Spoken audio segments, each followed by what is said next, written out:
भगवत प्रेमी एक अनुरोध करना चाहूंगा मैं आपको 7 दिन तक परम पूज्य श्रद्धेय आचार्य जी के द्वारा आपको श्रीमद् भगवत गीता सुनने को मिलेगा।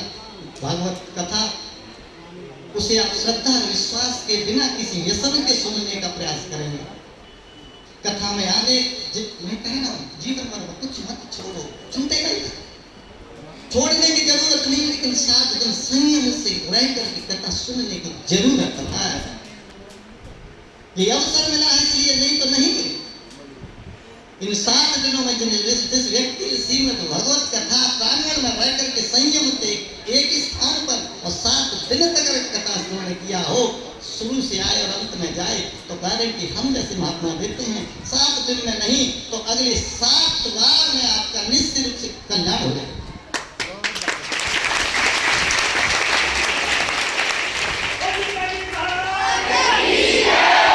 विश्वास मानिए, विश्वास का विषय है। बिना श्रद्धा और विश्वास के कहीं कुछ भी नहीं है। मैं भी अगर हूं तो विश्वास और श्रद्धा से हूं, नहीं तो मैं भी कुछ भी नहीं। केवल आपकी श्रद्धा और विश्वास दर्शाता है। आपका श्रद्धा और विश्वास का फल ये होता है कि आप यहाँ उपस्थित हैं। तो मैं आपसे सभी निवेदन करना चाहूंगा भक्त प्रेमियों से कि पूजनीय आचार्य जी के मुखारबिंदों से श्रीमद् भागवत कथा का श्रवण मिलने का शुभ अवसर आपको कल की घाव में मिलेगा। और भगवान की भावी अवतृत भूमि है संवत, और हम तो 2004 से आए हैं संवत में, पर हम ना समझे, तुम फिर भी ठीक लग रही हो, कुछ समझे, हम ना फिर भी समझे, हम तो जैसे थे वैसे हैं, लेकिन तुम कुछ समले हो, और समले हो तो संबल में रहना, और समलो ना तो संबल को त्याग देना। क्योंकि ब्रजभूमि में आज वही लोग पाते हैं जो ब्रज के गुणगान करते हैं, और संबल में वही लोग पाएंगे जो संबल के रहते हैं।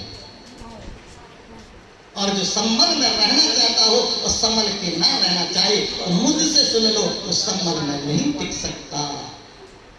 अगर इस संबल की अगर बात पूछना चाहते हो तो 2004 से तो मैं टिका हूं, और 2004 से पहले न मुझे किसी ने टेका, न मैंने किसी को देखा।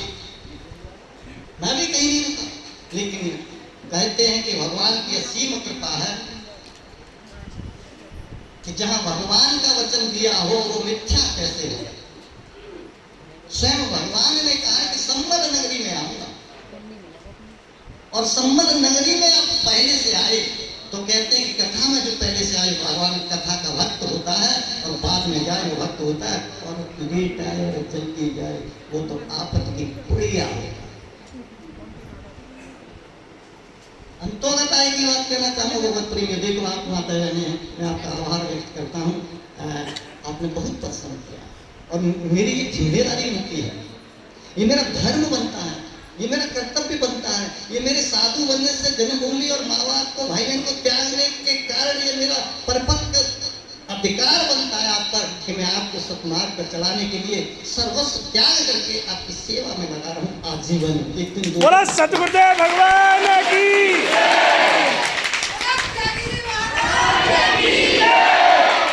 मुझे केवल एक ही आशा है, मुझे केवल एक ही आशा है लोगों से कि कहीं आपको अगर भगवत चर्चा सुनने को मिल जाए, और कोई संत अगर आपको मिल जाए और आपकी सेवा के लिए कहे, तो बिना विलंब के, क्यों, साधु कारज होए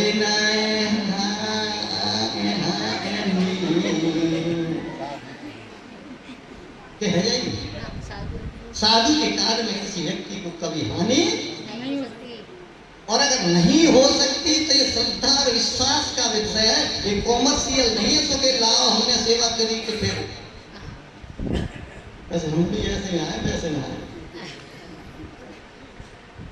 बड़ी सच्ची सी बात है भगवत प्रेमियों। किसी भी व्यक्ति को अगर जीवन में अवसर मिले भगवान की भक्ति का, साधु की सेवा की, साधु के कार्य में मदद की, या परमात्मा की कथा सुनने की, तो पुण्य पहुंच जावे ना, मिला है ना संता।